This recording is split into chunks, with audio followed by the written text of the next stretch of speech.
Uzun HTML darsligi 40-cı qism HTML5 da rasm chizish.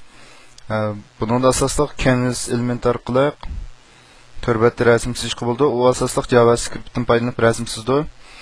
Rasm chizish uchun avval koordinat o'qini tushunishimiz kerak. Masalan, koordinat o'qi deganimiz x o'q bilan y o'qdan tarkib topgan va tekislikni belgilaydigan o'q hisoblandi. Masalan, yana bir amaliy misol qaraydigan bo'lsak, manada bir koordinat o'qidinki amaliy misol vaga, masalan, bu 0lik nuqtadan boshlangan bo'lsa, egizlikka 40 0 degan o'rindan. Demak, 10 ga sursak, buningki bu oldidagi x o'qning qiymati eshib mangdi, ostga qarab sursak, y o'qninki qiymati eshib mangdi. Demak, koordinat o'qi deganimiz dal shu ma'lum rayon ichidagi mushniki tavallik o'rnini belgilaydigan qiymat hisoblandi.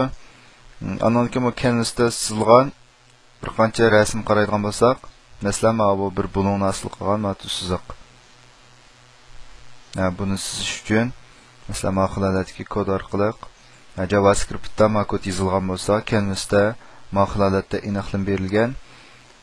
Anonki masalan bir chamber chizishga qarta JavaScriptda bunday aniqlab bergan bo'lsa, Canvas qismi oldingi bilan asosan o'xshaydi. Yana qaraydigan bo'lsak, JavaScript qismida bu rangning o'zgarish shaklidagi unumi uchun JavaScript kodida azroq tuzish kirgizsak bo'ladi. Anaki bu bir gulning rasmini ko'rish uchun bu gul bu flower ticket png degan shu gul rasmini biz rasm taxtasiga kirgizishda ishlatdik. Endi biz shu Canvas qurishniki qisqacha qadam bosqichini ko'rib o'tgan bo'lsak, avval Canvas qurish uchun masalan Canvas buning ID nomeri, buningki rasm taxtasining kengligi, egizligini belgilab, bu oxirgi xat kuchi, anodinki buningga JavaScript kodi qo'shamiz. Masalan, holatdagi miyad masalan buningki bu o'rni degandek.